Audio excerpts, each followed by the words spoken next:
Hey everyone, it's Savannah and welcome back to my day old tea. I have officially reached 200 hours of playtime in this game. So I thought it would be fun to kind of show you around my valley, do a bit of a valley tour, and also just show you the progress I've made in the game at this point. I think this will be fun to kind of document where I'm at in the game after playing 200 hours, also to prove to you if you're still kind of considering getting the game. Is it worth it? I would say yes. I'm hooked enough to have played 200 hours worth of the game. So let me show you around my valley. All right, so I'm gonna start here in my peaceful meadow because this is where I have relocated my house and I've decorated a good amount of this area all around my house.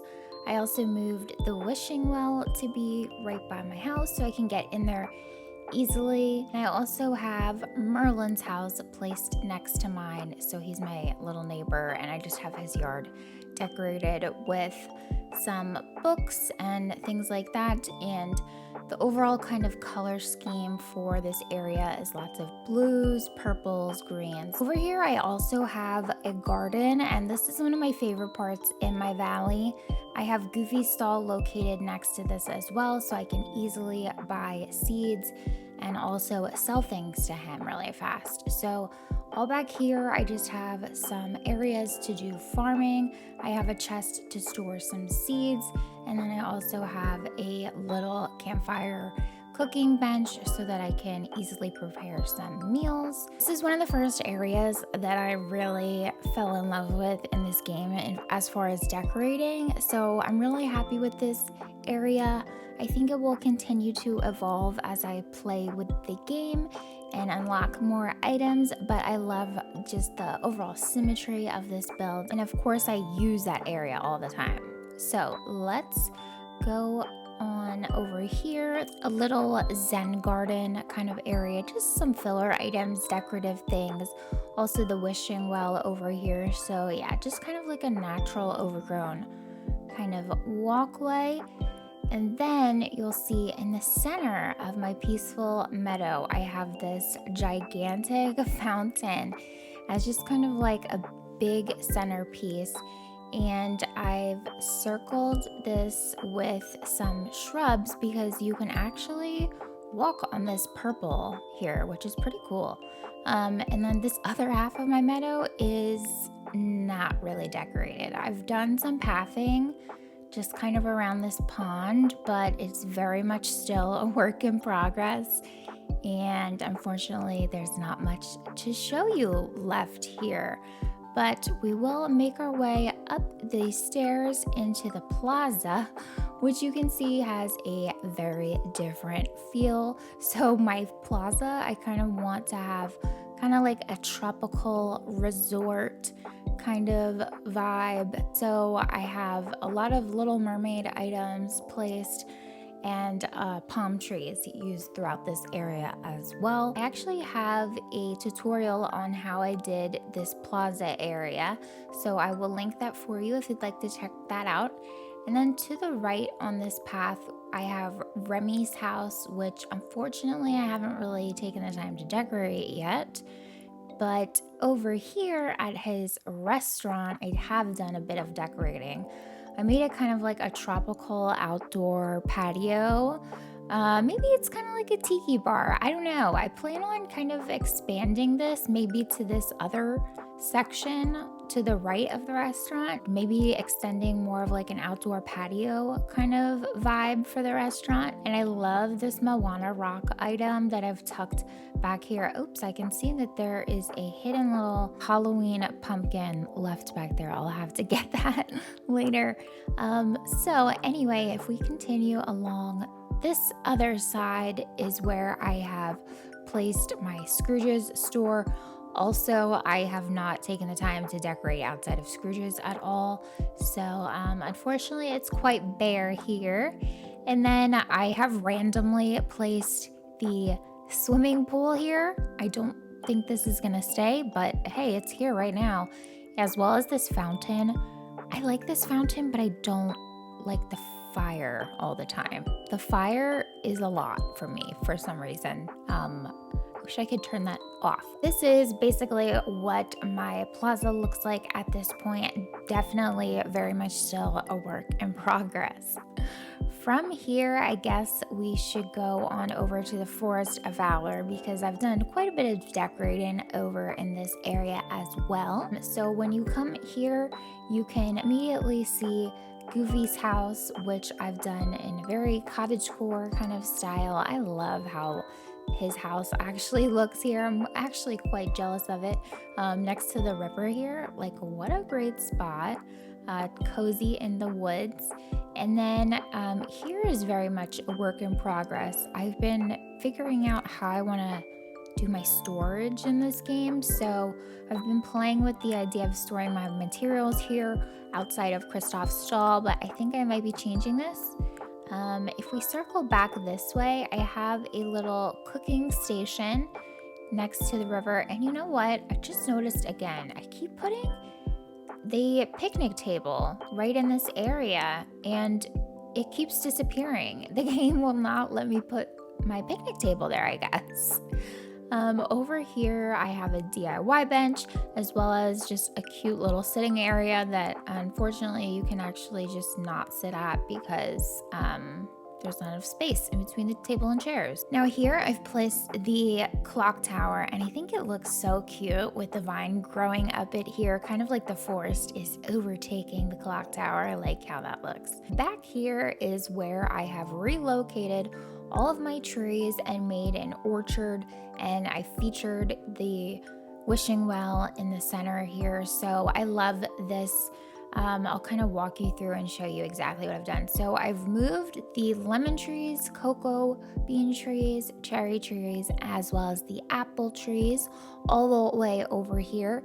And I've lined them all up. And then in the back of the row, I have a chest corresponding to each fruit that is where I store the fruit that I collect. So I could pick all these lemons and then put them right in this chest. I could pick all these cocoa beans, and I know that if I go in this chest, there's cocoa beans in here. So this has been working well for me so far, and also I am quite happy with how it looks here. I think it's pretty cute. Now, if we walk on past Goofy's house across this bridge, this area is very much a work in progress. This is my latest project we've been working on stream.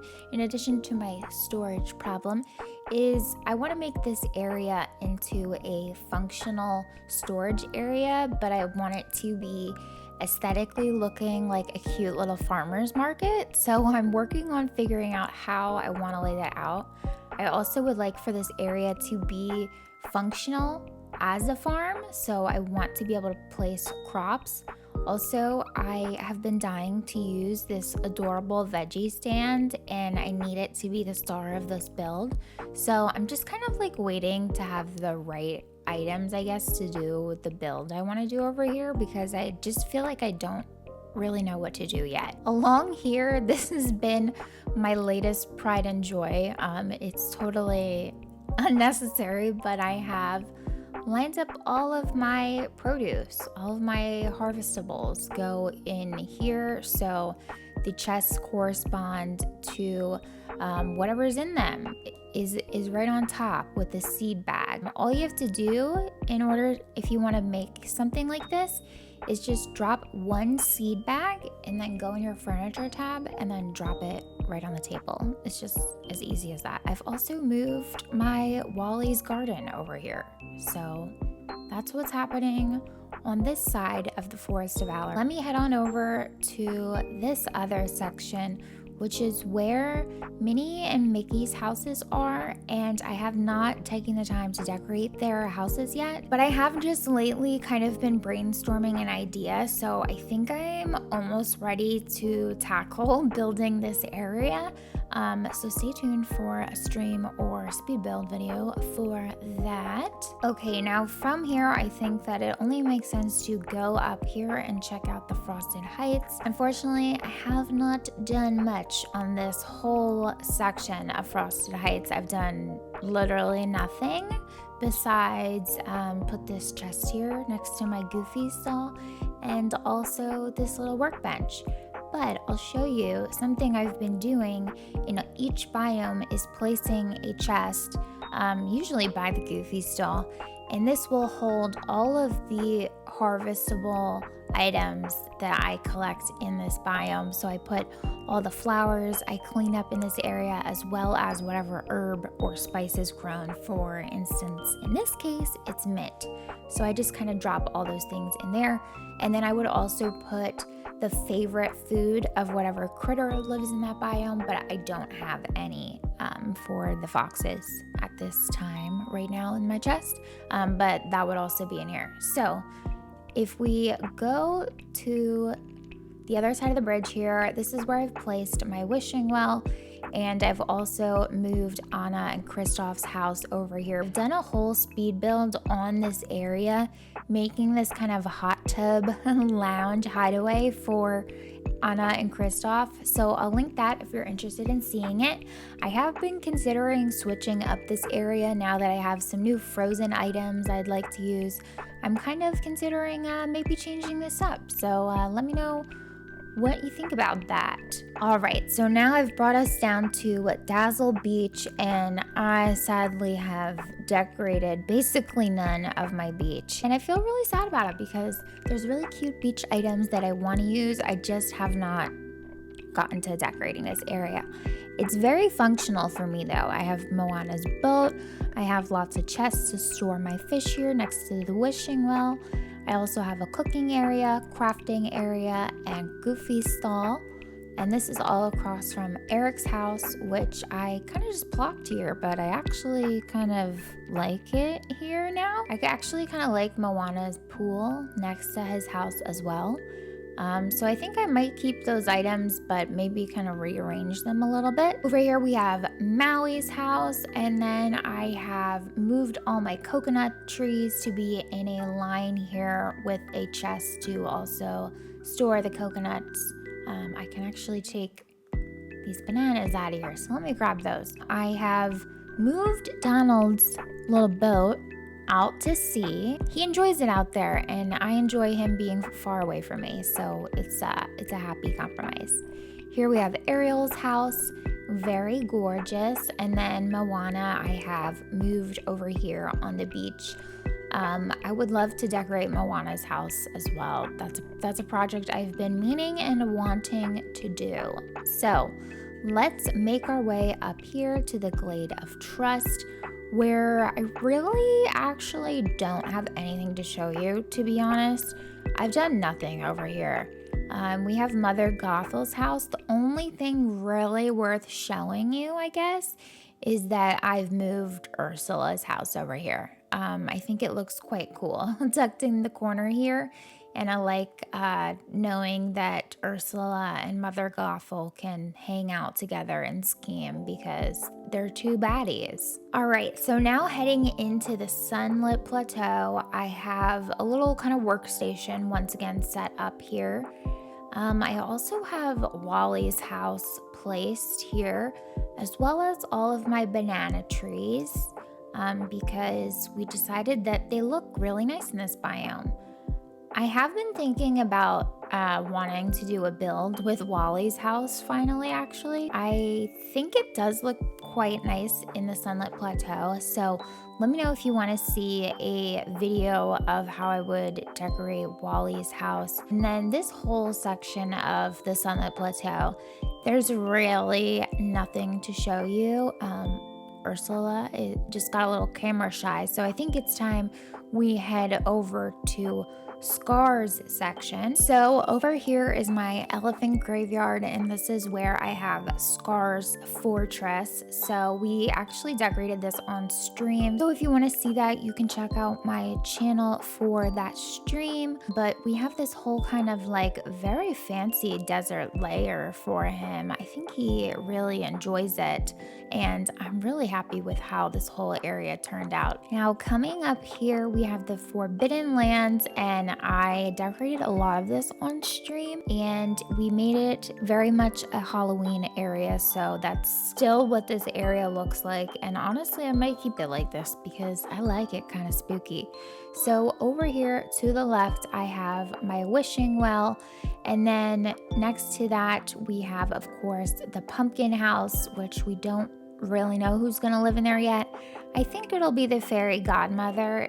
If that happens, I'll probably relocate her house because I just don't think she belongs in this spooky forest. Over here, I have my Goofy stall, and then I'll just show you really fast here. I have a little cooking station right next to my wishing well, and I just have like a little potions and gardening kind of set up just to kind of fit with the pumpkin patch that I have right here. So this is definitely really functional for me because this is where I grow all my pumpkins so that I can make lots of money. It's nice having this Maleficent throne here because occasionally a villager will sit here while I'm gardening all my pumpkins. I've had Anna sitting there watching me, which is really funny to just see Anna sitting in Maleficent's throne. Over here, we have the corn maze and a little sitting area over here. You can see Mother Gothel. I need to flip this log around so that the villagers are facing out. I keep forgetting to do that. She's just reminding me again. Here we have a little corn maze, which I just have planted a bunch of corn here, and I could use it to just keep growing corn and harvesting it for money, but right now I'm just kind of keeping it for the aesthetic. I think it looks quite cute. And then this whole back area, the Forbidden Lands, is empty. I've taken out a ton of trees in this area as well as in my other biomes because I have a hard time maneuvering through the game when there's a lot of trees. Okay, it's not much, but I will show you the inside of my house. This front room is just, I mean, honestly, I don't even want you to look at it. There's nothing worth showing you here. This back room we started making into a bit of a storage room on stream recently, so I have the starting points of that. I've put all my gems in these little chests here, similar to how I have all my fruits and vegetables. Okay, and then the only other thing we're showing you in my house is this second floor that is my kitchen, which I just kind of threw together decorating really quickly for a video. But hey, yeah, this is the rest of my house. Okay, so at this point in the game, I have every character that is unlockable leveled up to level 10 friendship. And I've also completed all of the quests finally. Here I have my collection tab. I'll just kind of breeze through things that I've collected. I guess the critters are maybe kind of notable. These are all of the ones that I have unlocked so far. Sadly, none of the ravens yet. I've caught all the fish. I've got all of the forgeable items, all of the farming, all the gems, things like that. And yeah, right now we're doing the villain's star path. I've actually completed all of this. I've unlocked everything that I'm able to here. I hope you enjoyed seeing my full valley tour. Let me know what your favorite area of my valley is so far. I hope that you are able to take some inspiration. Don't forget to like this video, subscribe for future post updates, and I will talk to you guys in my next video. Bye.